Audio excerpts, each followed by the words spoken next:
तपस्या कर रहा है जो देवता भी नहीं कर सकते। आगे बताएंगे भगवान को स्पेशल एक लोक बनाना पड़ेगा ध्रुव लोक के नाम से। ऐसे ध्रुव ने भक्ति की थी।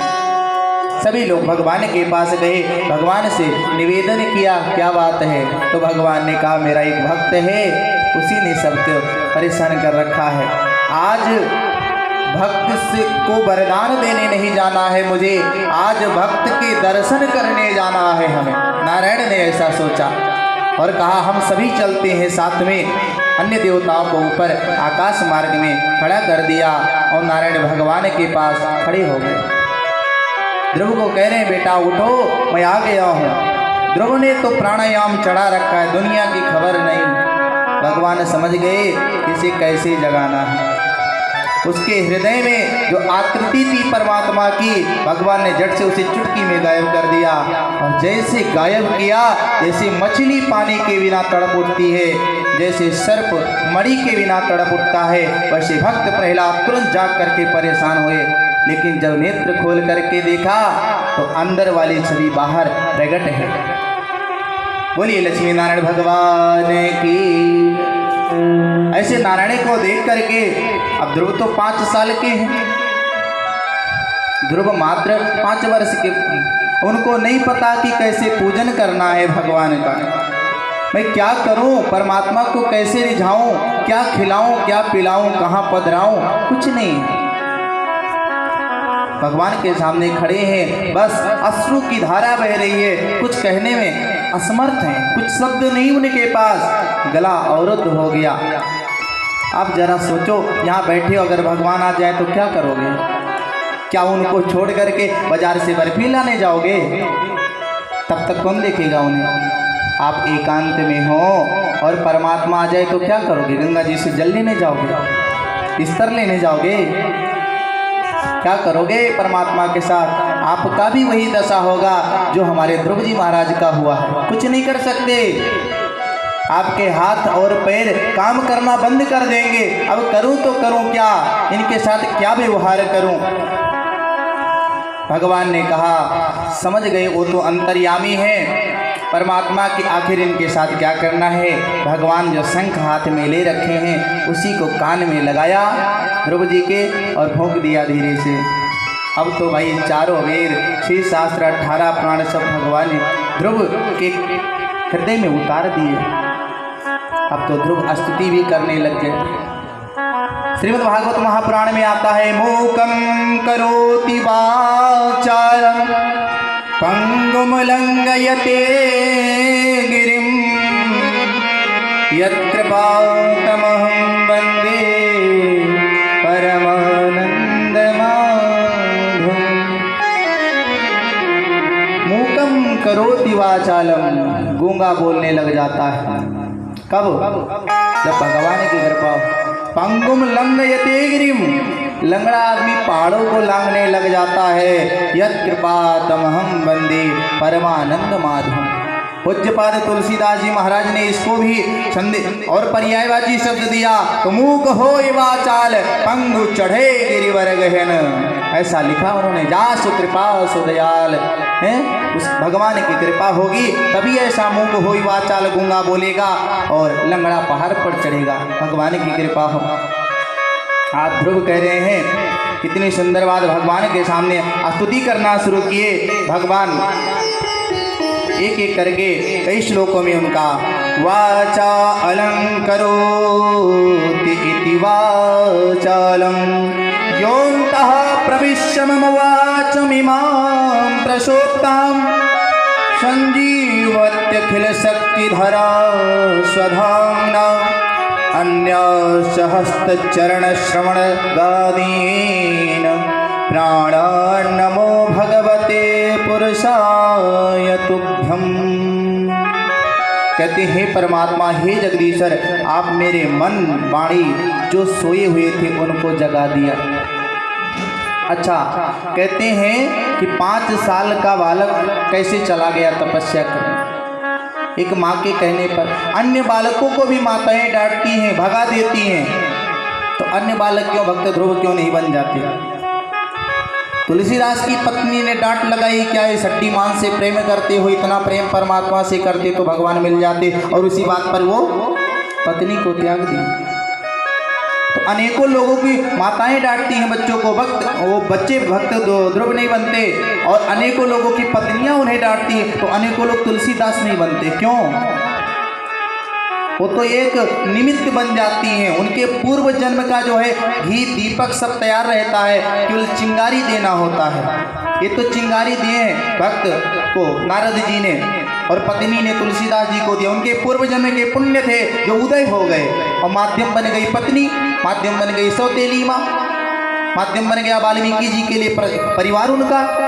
लेकिन ऐसा नहीं सोचो सभी लोग उनसे भी अपमानित होकर जीते हैं। एक बार नहीं, रोज डांट खाते हैं पत्नी का और माँ का, लेकिन नहीं सुधरते। तो ऐसा नहीं सोचो कि किसी की डांटने से कोई सुधर जाता है, वो अपना उसका पुण्य उदय होता है। आज सुंदर सुंदर स्तुति कर रहे हैं, मेरे वनवाड़ी को सोए हुए परमात्मा, आज मुझे आपने जगा दिया है, मैं किस प्रकार आपकी वंदन करूं। कहते हैं, हे प्रभु मुझे बता दो चरणों में कैसे आओ। हे प्रभु मुझे बता दो चरणों में कैसे आओ।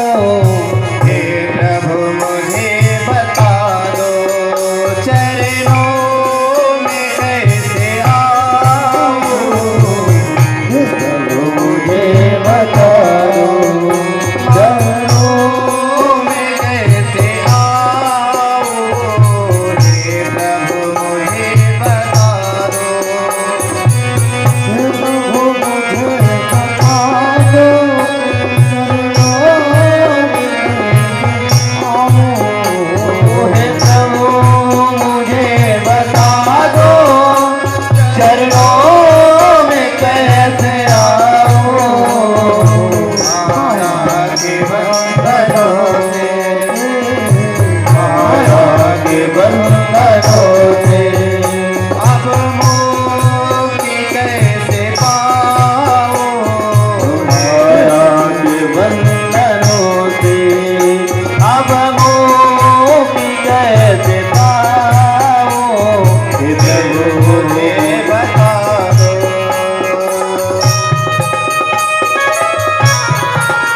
यौवन बनाई दे।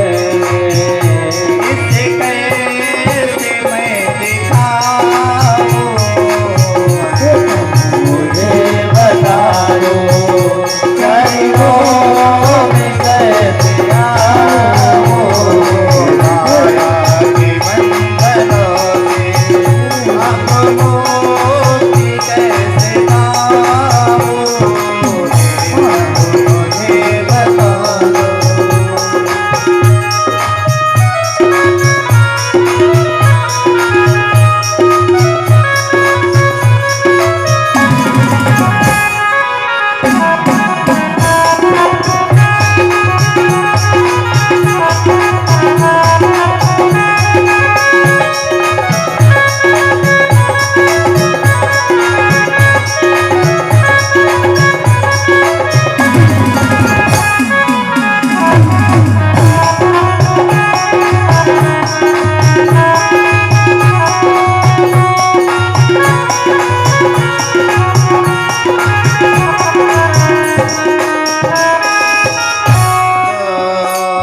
माया के बंधनों से अब मुक्ति कैसे पाऊं, मुझे बता दो।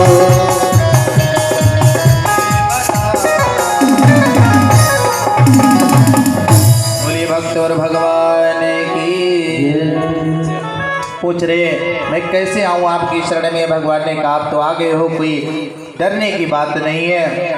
भगवान ने कहा वरदान मांगो। ध्रुव जी ने कहा मैं वरदान क्या मांगूं, अब आप तो साक्षात मिल गए हो, कुछ मांगने के लिए नहीं बचा। भगवान ने कहा ऐसा हो नहीं सकता, मेरा कोई दर्शन पाए और उसे वरदान न मिले। भगवान ध्रुव जी ने कहा देना है तो मुझे अखंड भक्ति दे दीजिए। भगवान ने कहा ठीक है तथास्तु, तुरंत दिया। लेकिन भगवान ने कहा जिस कारण तुम आए थे हमें पता है, हम अंतर्यामी जरूर है, सभी समझ आता है। तुम राज्य के लिए आए थे, सिंहासन पे बैठने के लिए, सो तुम्हें बैठना पड़ेगा। ध्रुव ने कहा नहीं चाहिए। भगवान ने कहा नहीं बैठना पड़ेगा क्योंकि तुम उस कारण से आए थे, और जाओ मैं तुम्हें 36,000 वर्ष की राज्य गद्दी दे रहा हूँ।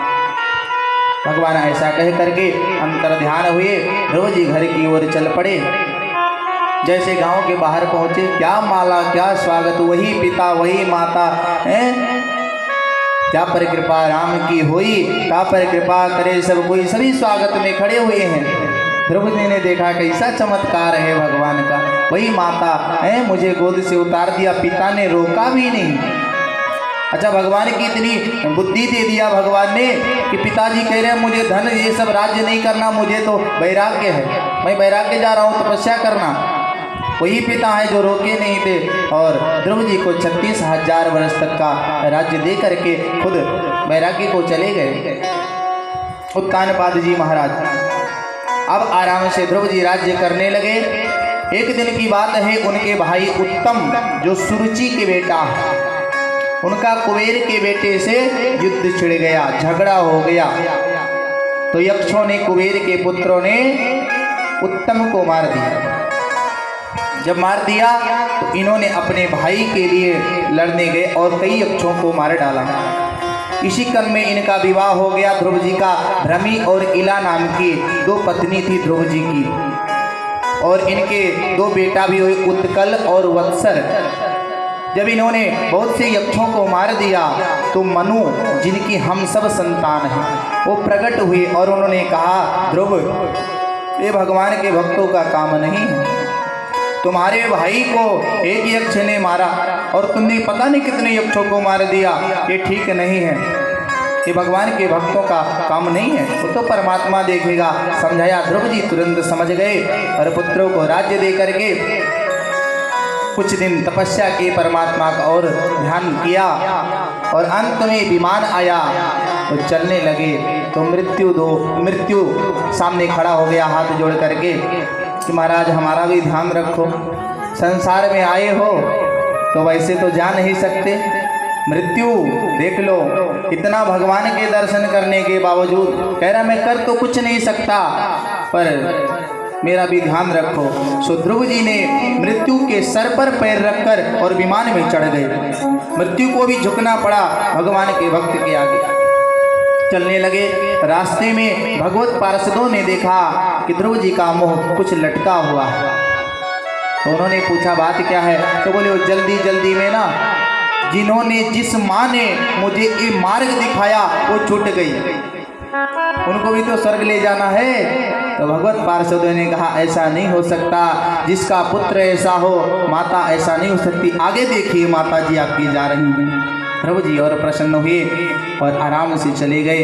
बोलिए भक्त और भगवान की जय। तो 5 साल के ध्रुव अगर ऐसी तपस्या कर सकते हैं तो हम कुछ नहीं कर सकते तो भगवान का कीर्तन अवश्य कर सकते हैं। इस प्रकार से इन्हीं के वंशज में आगे धर्मात्मा राजा अंग हुए। अंग बहुत ही धर्मात्मा थे, लेकिन इनके पुत्र हो गया बेन, जो महान नास्तिक था। नास्तिक समझ रहे हो ना, भगवान को बिल्कुल नहीं मानता था, महानास्तिक था। पिताजी बहुत परेशान हो गए अंग, और एक दिन गुफा में जा करके छुप गए। बहुत लोगों ने बहुत ढूंढा, मिले नहीं। तो बिना राजा के प्रजा दुखी हो जाती है।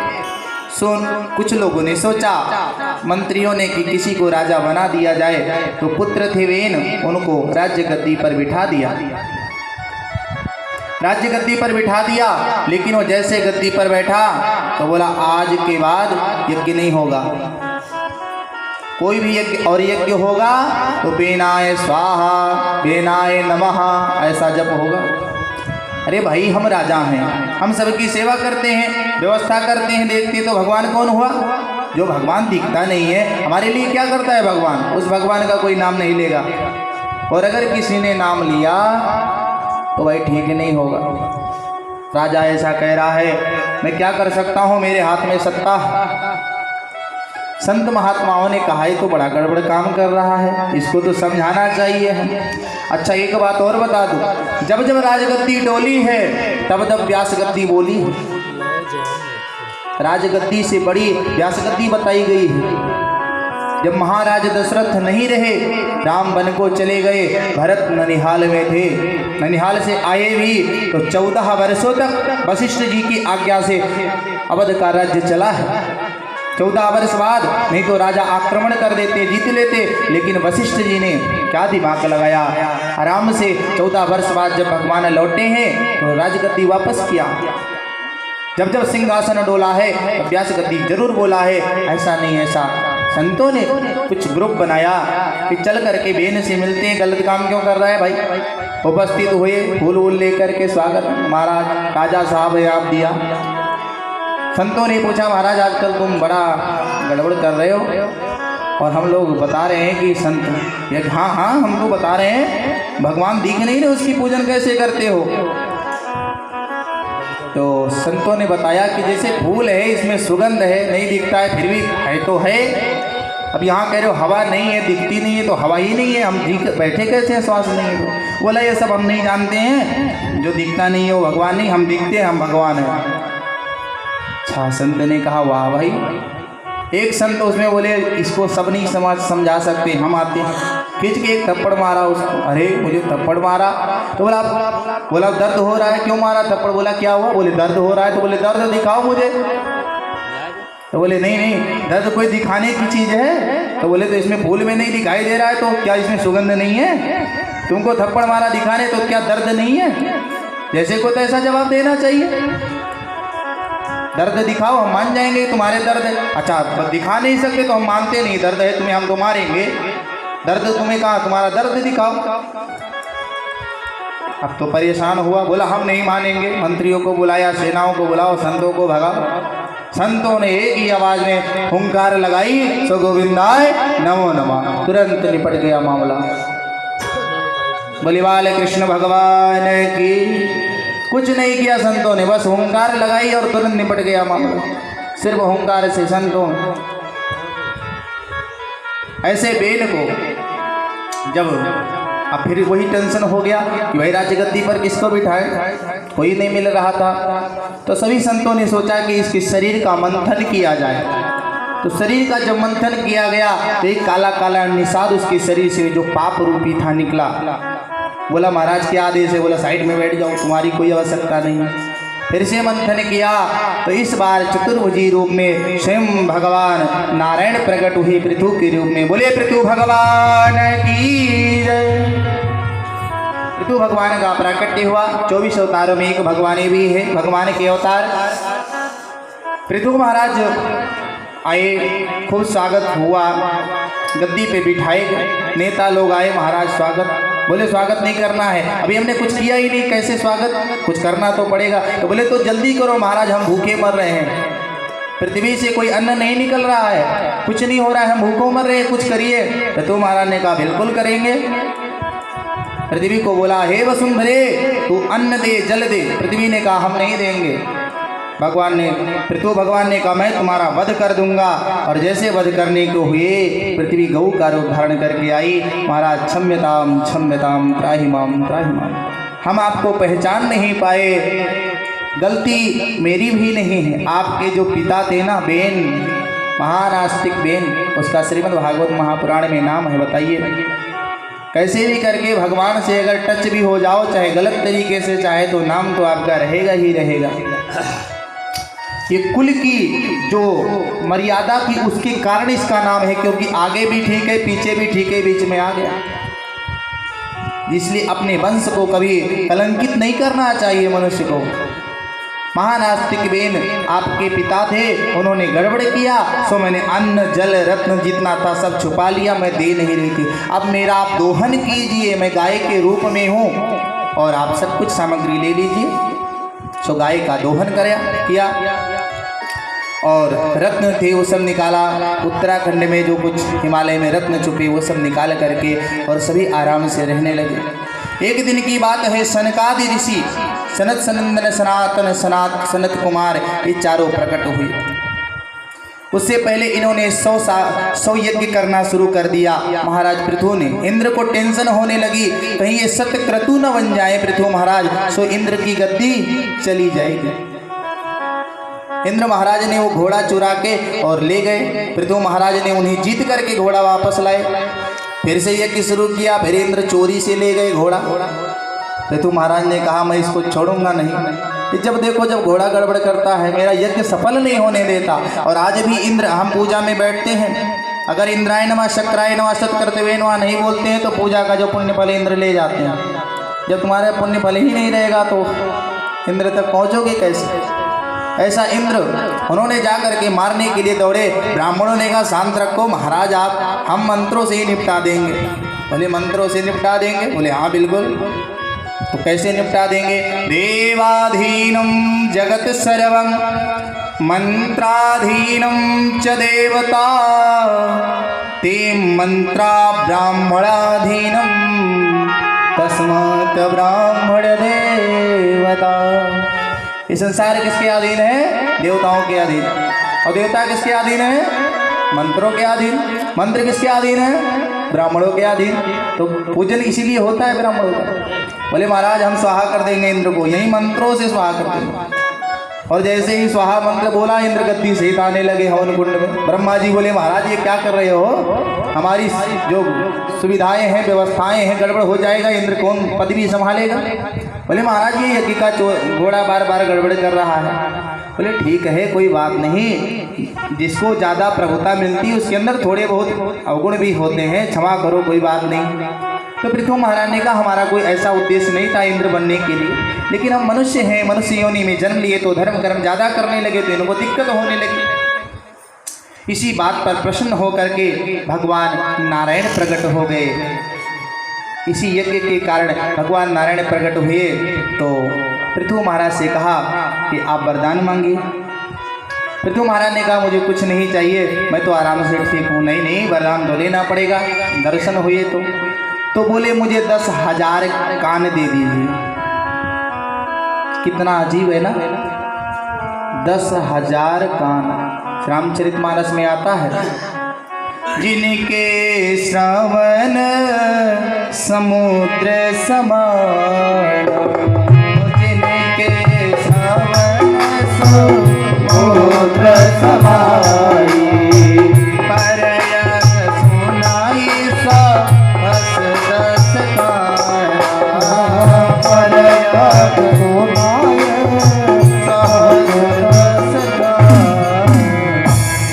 जिनके श्रवण मतलब कान, समुद्र समाना, जिनके कान जो है समुद्र के समान है। परयग सुनई सहस 10 कान, 10,000 कान। भगवान नारायण भी परेशान हो गए। हम लोग क्या परेशान होंगे, नारायण भी अरे 10,000 कान का करोगे क्या भैया। पृथु महाराज ने कहा आपकी जो कथा है ना 2 कानों से नहीं, मेरा मन भरता है। मैं 10,000 कान से आपकी कथा सुनूंगा, इसलिए मुझे 10,000 कान चाहिए। भगवान नारायण बहुत प्रसन्न हुए और वरदान दे करके तथास्तु कह करके अंतर ध्यान हुए। प्रजा को बुलाया, पृथु महाराज ने सबको सुंदर उपदेश दिया। उसी बीच में सनकादि ऋषि आए। सनकादि ऋषियों ने पूछा कुछ सत्संग हो जाए, क्योंकि सत्संग ही ऐसा है, श्याम तुझे मिलने का सत्संग ही बहाना है।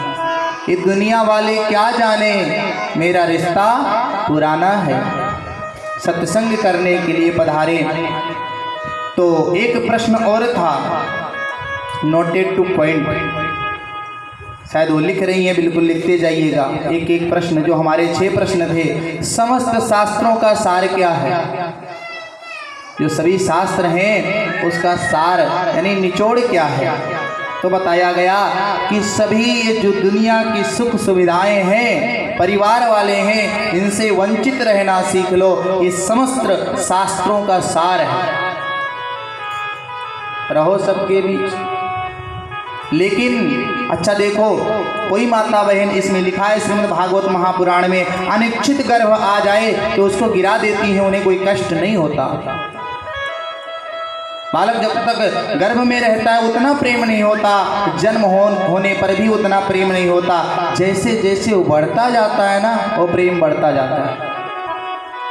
चाहे माता पिता का हो, चाहे उस बालक का हो। छोटा बालक 6 महीने का चला जाए उतना कष्ट नहीं होगा जितना 15 साल के बच्चे के साथ होगा। किसी का 15 साल का बच्चा चला जाए ज़्यादा तकलीफ होगा, और 2-4 महीने वाले के साथ उतना तकलीफ नहीं होगा। ये नोटेड, बिल्कुल जीवन में नोट करने वाली बात है। भागवत कभी झूठ नहीं बोल सकती। तो कहते हैं जिस प्रकार प्रेम बढ़ता जाता है, लिपटता जाता है मनुष्य माया में। जन्म लिया तो माता पिता, अच्छा माता पिता दादा दादी थे, धीरे धीरे एक एक करके निपटते गए। तो हम बड़े हुए तो हमारे पास पत्नी आ गई। अब माता पिता से लगाव थोड़ा कम हुआ, पत्नी में प्रेम हो गया। धीरे धीरे हम और बड़े हुए, पत्नी से थोड़ा कम हुआ तो पुत्र आ गया, उससे प्रेम बढ़ गया। अच्छा पुत्र से थोड़ा कम हुआ, बहू आ गए, पोते हो गए, और उससे प्रेम और बढ़ गया। तो हम लिपटे कहाँ पर, आसक्ति। कोई किसी के लिए रोता नहीं, उसकी मोह उसको रुला लेता है कि हम, कोई दूसरे का व्यक्ति मर जाए किसी, तो हमें क्यों दर्द होता है। 150 मरे होंगे, सेनाएं मर रही हैं, हाँ ठीक है 200 मरे होंगे, मीडिया वाले छुपा लेते हैं 150। अपने घर में कोई एक आदमी बीमार पड़ जाए, जल तक नहीं जाता। उनमें क्या फर्क है, वही तो इंसान है। लेकिन नहीं, हमारी जो ममता है वो हमको रुलाती है। इसलिए ममता का परित्याग करो। सनत सनंदन सनातन सनत कुमार ये भगवान के प्रथम अवतार हैं। ये सुंदर उपदेश पृथु महाराज को दे रहे, दे करके चल दिए। तो पृथु महाराज ने कहा, महाराज बिना दक्षिणा के सत्संग कैसा, हमें क्या फायदा होगा, आप दक्षिणा लीजिए। तो ने कहा, दक्षिणा तो हम लेते नहीं, क्या दक्षिणा दोगे तुम, क्या दे सकते हो, तुम्हारे अंदर कितनी क्षमता है